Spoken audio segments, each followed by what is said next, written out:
साथियों नमस्कार। आज इस तिथि के बाद से पितृपक्ष आरंभ हो रहा है जो 15 दिनों तक चलता रहेगा। हम अपने पितरों की याद में उनको जल देना, तर्पण करना, याद करना आदि समस्त कार्यक्रम करेंगे और उनको याद करेंगे।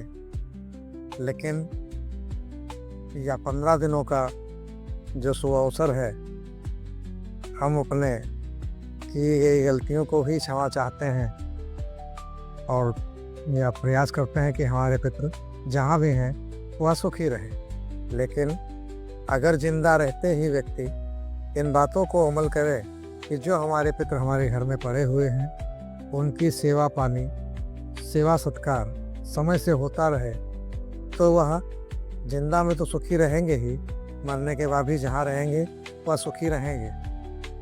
हम देखते हैं कि कोई भी बात 100% तो लागू नहीं हो सकती है, लेकिन अधिकांश ऐसी घटनाएं प्रकाश में आ जाती हैं कि जहाँ बहुएं आने के बाद अपने सब माता पिता यानी सास ससुर को ठीक से खाना नहीं देती हैं, ठीक से उनसे बात नहीं करती हैं और ये चाहती हैं कि उनका पति भी उनके साथ उठे बैठे ना। ऐसे में घर का माहौल तनावग्रस्त हो जाता है और सास ससुर को वह सब पीड़ाएं सहनी पड़ती हैं जो उसने कभी सोचा नहीं होता है।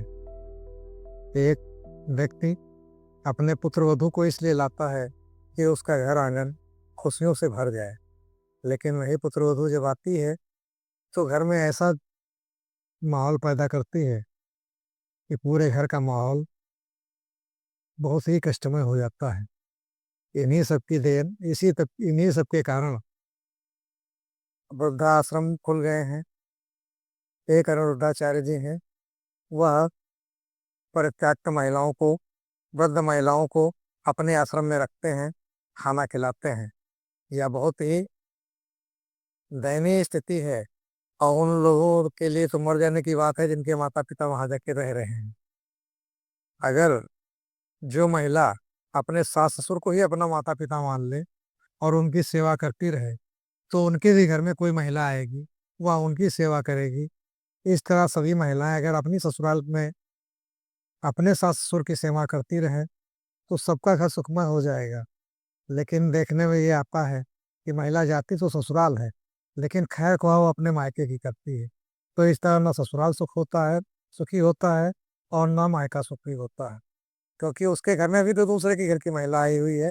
जब तुम अपने यहाँ की नहीं करोगी तो वो अपने यहाँ की कैसे करेगी। हम तो यही प्रार्थना करेंगे सभी महिलाओं को सद्बुद्धि भगवान दे, वह अपने ससुराल के व्यक्तियों का ख्याल रखे और अपने सास ससुर की सेवा करे। तो इसी तरह हर महिला हर घर में जाएगी और वहाँ जब सुखी रहेगी तो सब कुछ अपने आप सुखी हो जाएगा और लोगों को वृद्धाश्रम जाने की नौबत नहीं आएगी। इसलिए सभी से मेरी प्रार्थना है कि इस पितृपक्ष में सभी लोग अपने पितरों को जल तो दें ही, लेकिन जो जीवित हैं उनका जरूर ख्याल रखें, क्योंकि जिंदा में ही उनको मार देना बहुत अच्छी बात नहीं है। इन्हीं शब्दों के साथ मैं अपनी वाणी को विराम देते हुए सभी से प्रार्थना करूंगा कि जो जीवित हैं उन पितरों की सेवा अवश्य करें।